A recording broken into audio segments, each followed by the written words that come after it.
ডিমকে লবণ দিয়ে সেদ্ধ করে নেব। এটা বসিয়ে দিলাম, কড়াই সরষের তেল দিলাম, আর একটু লঙ্কা গুঁড়ো দিয়ে ভেজে নেব।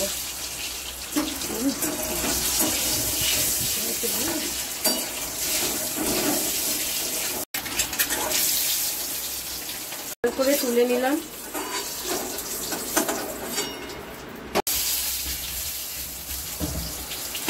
পটলগুলো মধ্যখানটা ছিঁড়ে নিয়েছি।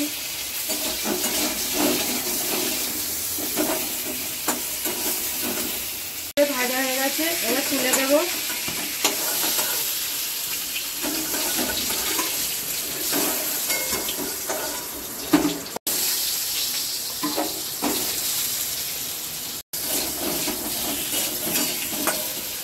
সাদা তিল, রসুন, আদা, কাঁচা লঙ্কা, শুকনো লঙ্কা শিলে বেটে নেব। আর এখানে আমি ধনে, জিরে, হলুদ, লাল লঙ্কার গুঁড়ো রেখেছি, এটাকে জলে পেস্ট করে দেব। ভাজা হয়ে গেছে, এবার তুলে নিচ্ছি।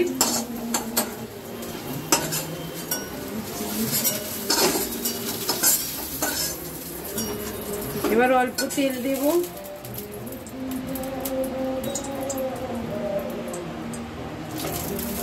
তেজপাতা, একটা শুকনো লঙ্কা ফোড়ন দিলাম।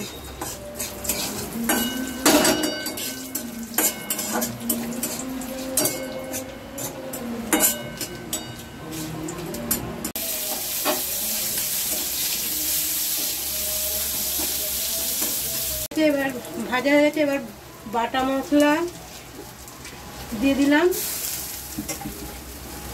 আর ভিজিয়ে রাখা এই মশলাটাও দিয়ে দেবো। ভিজিয়ে রাখা এই মশলাটাও দিয়ে দিলাম। এবার ভালো করে কষাবো।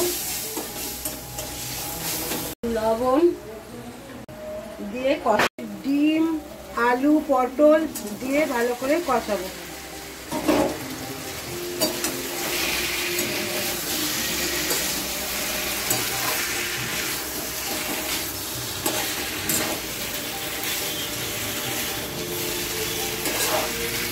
কষানো হয়ে গেছে, এবার জল দিয়ে দেবো।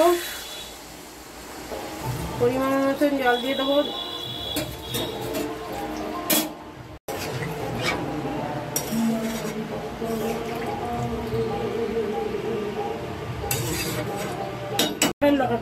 একটা কাঁচা লঙ্কা দিয়ে দিলাম, আর টমেটোর মোটা মোটা কেটে রেখেছি ওটা দিয়ে দিলাম। ফুটিয়ে নেবো ঢাকা চাপা দিয়ে।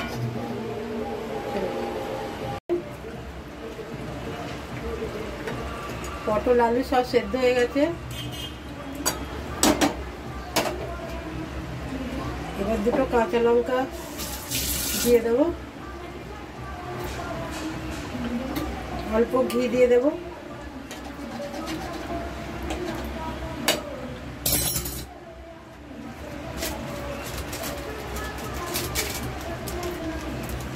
অল্প গরম মশলা দিয়ে দিচ্ছি। এবার নামিয়ে নেব, হয়ে গেছে। তবে ডিম, আলু, পটল দিয়ে তো রান্না করে খেয়ে দেখবেন। রেসিপিটা যদি ভালো লাগে বেশি বেশি করে শেয়ার করবেন, কমেন্ট করবেন, লাইক করবেন, আমাকে এগিয়ে যাওয়ার জন্য একটু সাহায্য করবেন।